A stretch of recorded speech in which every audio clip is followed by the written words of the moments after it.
गर्भ उपनिषद 108 उपनिषदों में से एक है तथा इसके रचयिता पिप्पलाद महर्षि हैं। गर्भ उपनिषद शारीरिक और आध्यात्मिक दोनों दृष्टिकोणों से भ्रूण का गर्भाधान और विकास से संबंधित है।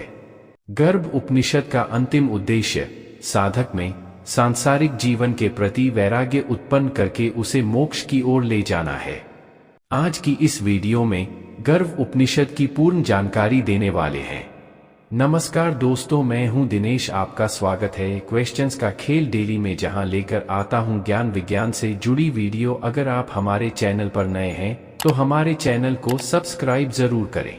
हमारा शरीर पंच महाभूतों से मिलकर बना है, जिसमें पृथ्वी जो कुछ भी ठोस है, जल जो कुछ भी तरल है, अग्नि जो शरीर की गर्मी है, वायु जो शरीर और उसके भीतर की सभी हलचलें हैं, आकाश जो वहां स्थान जिसमें शरीर स्थित है, और शरीर के अंदर की गुफाएं और नलियां स्थित है।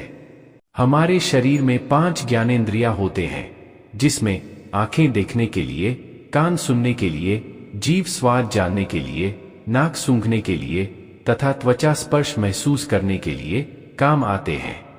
हमारे शरीर में 5 कर्मेंद्रियां होते हैं, जैसे कि मुंह बोलने के लिए, हाथ पकड़ने और उठाने के लिए, पैर चलने के लिए, गुदा मल त्याग के लिए तथा जन्नांग आनंद के लिए काम आते हैं। 4 आंतरिक अंग होते हैं, जिसमें बुद्धि समझने और निर्धारित करने के लिए, मन सोचने और कल्पना करने के लिए, चित्त स्मरण करने के लिए तथा अहंकार में और मेरा ऐसी धारणा है रखने के लिए। 6 प्रकार के रस होते हैं, मीठा, खट्टा, नमकीन, कड़वा, तीखा और कसैला। ये केवल स्वाद नहीं है, शरीर की सभी कार्य प्रणाली इन्हीं पर निर्भर करती है। उदाहरण के लिए, शरीर में अधिक मिठास से मधुमेह होता है और बहुत अधिक तीखापन मुख में छालों का कारण बन सकता है। शरीर की अवस्था में 6 परिवर्तन होते हैं, कोख में आविर्भाव, जन्म, वृद्धि, परिपक्व हो जाना, क्षय तथा मरण। शरीर में 7 चक्र होते हैं, मूलाधार चक्र, स्वादिष्ठान चक्र, मणिपुर चक्र, अनाहत चक्र, विशुद्धि चक्र, आज्ञा चक्र तथा सहस्त्रार चक्र। ये सभी शरीर के भीतर प्राण की गतिविधियों के केंद्र हैं। ध्वनि के 7 प्रकार होते हैं, षडज, ऋषभ, गांधार, मध्यम, पंचम, थैवत और निषाद। राग और भक्ति जैसे गुण इन ध्वनियों के साथ मिल जाते हैं और बोली जाने वाली ध्वनि भाषण बन जाती है। शरीर में धातुओं के 7 तरह के अलग अलग रंग होते हैं।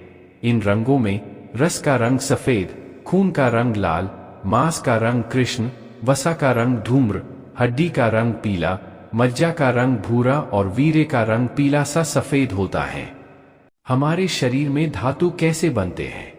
सबसे पहले भोजन के रस से रक्त बनता है, इसके बाद रक्त से मांस, मांस से वसा, वसा से अस्थि, अस्थि से मज्जा, मज्जा से वीर्य।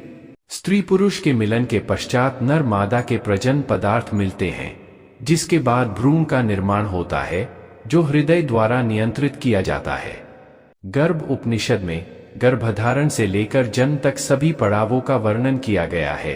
पहली रात में भ्रूण तरल होता है, 7 दिनों में यह बुलबुले जैसा हो जाता है, 15 दिनों में यह गोल बन जाता है, 1 महीने में यह दृढ़ हो जाता है, 2 महीने में सिर बन जाता है, 3 महीने में पैर बन जाते हैं, 4थे महीने में पेट और टखनों का निर्माण होता है, 5वें महीने में मेरुदंड और पीठ का निर्माण होता है, 6ठे महीने में चेहरा, नाक, आंख और कान बनते हैं, 7वें महीने में जीवात्मा शरीर में प्रवेश करती है, 8वें महीने तक सभी अंग पूर्ण रूप से विकसित हो जाते हैं। भ्रूण का लिंग निर्धारित कैसे होता है? अगर भ्रूण में पिता के अंश और असर ज्यादा होगा तो वह नर के रूप में जन्म लेगा, वहीं अगर भ्रूण में मां का प्रभाव ज्यादा होगा तो वह मादा के रूप में जन्म लेगी। चूंकि स्त्री को मैथुन से अधिक आनंद मिलता है, इसलिए अधिक लड़कियां पैदा होती हैं, लेकिन अगर दोनों के प्रभाव समान होंगे तो वह ना तो महिला बनेगा ना पुरुष। वह दोनों लिंगों को पूर्णतः अपना नहीं पाएगा और उसका जन्म किन्नर के रूप में होगा। यदि मैथुन के समय माता पिता को कोई चिंता या तनाव होता है तो दोषयुक्त बच्चे का जन्म होता है। इसके उदाहरण महाभारत में मिलते हैं, जब व्यास जी के समक्ष अंबिका ने डर के मारे अपनी आंखें बंद कर ली थी, तब उसका पुत्र धृतराष्ट्र अंधा पैदा हुए थे, और जब अंबालिका भय से पीली पड़ गई थी, तब उसका पुत्र पांडु रक्तहीन और बीमार पैदा हुए थे। यदि मैथुन सुखद और आनंदमय है, तो बच्चे को पिता के सभी अच्छे गुण मिल जाएंगे, इसलिए मैथुन का स्थान, समय, क्रिया और आनंद बच्चे के स्वभाव को प्रभावित करते हैं। शुक्र या शोणित के विभाजन से जुड़वा बच्चों का जन्म होता है। यदि शुक्र और शोणित में से केवल एक ही विभाजित होता है, तो जुड़वा बच्चों का लिंग समान होगा। यदि दोनों विभाजित हो जाते हैं, तो असमान लिंग के जुड़वा बच्चे पैदा होते हैं। यदि शुक्र या शोणित 2 से अधिक में विभाजित हो जाते हैं, तो उसके अनुसार अधिक संख्या में बच्चों का जन्म होगा। 9वें महीने में पंचतत्वों से बना शरीर पूर्ण रूप से विकसित होता है, तथा भ्रूण की ज्ञानेंद्रियों और बौद्धिकता का विकास होने लगता है। इसी दौरान भ्रूण को अपना पिछला जन्म और उसमें किए गए बुरे कृत्य याद आते हैं। गर्भ में रहते हुए भ्रूण ईश्वर से यह कहता है कि कई योनियां पार करने के बाद, विभिन्न प्रकार के खाद्य पदार्थों को खाने के बाद, कई बार मां का दूध पीने के बाद और कई बार मौत को झेलने के बाद मैं ये जन्म ले रहा हूं। वह ईश्वर से कहता है कि मैं वादा करता हूं कि मैं खुद को नारायण के प्रति समर्पित कर दूंगा। मैं उनके नाम का जाप करूंगा और पूर्व जन्मों में किए गए पापों से छुटकारा पाऊंगा। जैसे ही भ्रूण 9वें महीने की समाप्ति के बाद अपनी उत्पत्ति के लिए प्रयास करने लगता है और मां के गर्भ से बाहर आता है, जैसे ही बच्चा बाहर आता है, वह वैष्णवी वायु के संपर्क में आता है। वैष्णवी वायु पिछले जन्मों की सभी यादों को मिटा देती है, जिससे वह अपना पिछला जन्म, उसमें किए गए अच्छे व बुरे सभी कर्म भूल जाता है। वह अपनी दूरदर्शिता खो देता है तथा वह सच को देखने की क्षमता चली जाती है। जैसे ही वह पृथ्वी के संपर्क में आता है, बच्चा रोने के लिए तैयार हो जाता है। पहले रोने के आंसू बाकी यादों को धो देते हैं, जिससे उसकी सही और गलत में भेद करने की उसकी क्षमता समाप्त हो जाती है। शरीर को शरीर क्यों कहा गया है? क्योंकि उसमें 3 अग्नि जलती रहती हैं। ज्ञानाग्नि ऊर्जा मन और बुद्धि की प्रक्रियाओं के लिए जिम्मेदार होती हैं। दर्शनाग्नि ऊर्जा, यह संवेदी अंगों के माध्यम से जानकारी प्राप्त करती है। कोष्ठाग्नि ऊर्जा, यह भोजन को पचाती है। शरीर की तुलना यागवेदी से की जा सकती है। यागवेदी में 3 होमकुंड हैं, गार्हपत्य, आहवनीय और दक्षिणाग्नि। इनमें गार्हपत्य उदर है, आहवनीय मुख है और दक्षिणाग्नि हृदय है। पुरुष स्वयं एक यजमान है और बुद्धि उसकी पत्नी है। संतोष वह व्रत है जिसका वह पालन करता है। इंद्रियां और मन पात्र हैं तथा शरीर में विद्यमान देव पुरोहित हैं। ब्रह्मा मन है तथा यजमान जहां भी जाता है, देव उसके साथ रहते हैं। इच्छाएं अग्नि में चढ़ाए गए घी हैं। लोभ, क्रोध आदि यज्ञ के पशु हैं। यज्ञ की अवधि व्यक्ति का जीवन काल है। हृदय का नाद साम है। परा, पश्यंती और मध्यमा ऋचा हैं। यह यज्ञ की परिणति मृत्यु है। यह यज्ञ हर एक जीव के अंदर चलता रहता है तथा देव उन्हें आशीर्वाद देते हैं।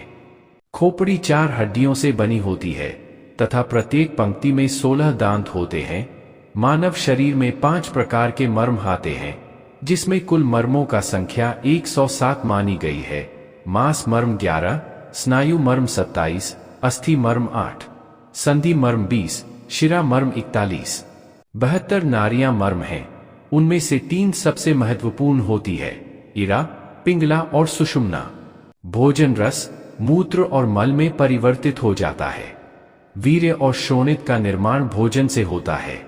रक्त परिसंचरण सहित शरीर के अंदर सभी गतिविधियां वात की सहायता से होती हैं। प्रारंभ में भ्रूण का प्राण आज्ञा चक्र पर होता है। जब वह प्रसव के लिए तैयार हो जाता है, तब यह अनाहत चक्र में उतरकर स्थिर हो जाता है। 4.5 करोड़ बाल होते हैं। दिल का वजन 8 पल होता है तथा जीभ का वजन 12 पल होता है। शरीर में पित्त का वजन 1 प्रस्थ होता है। कफ का वजन 1 आढ़क होता है। मज्जा का वजन 2 प्रस्थ होता है। वीर्य का वजन 1 कुडव होता है। महर्षि पिप्पलाद द्वारा दिया गया गर्भ उपनिषद मनुष्य के अंदर वैराग्य उत्पन्न करता है, जिससे वह मोक्ष प्राप्त कर सके। मित्रों, गर्भ उपनिषद की महत्वपूर्ण जानकारी आपको कैसी लगी कमेंट में जरूर बताइएगा। ऐसी और जानकारी के लिए हमारे चैनल क्वेश्चन के खेल डेली को सब्सक्राइब करें।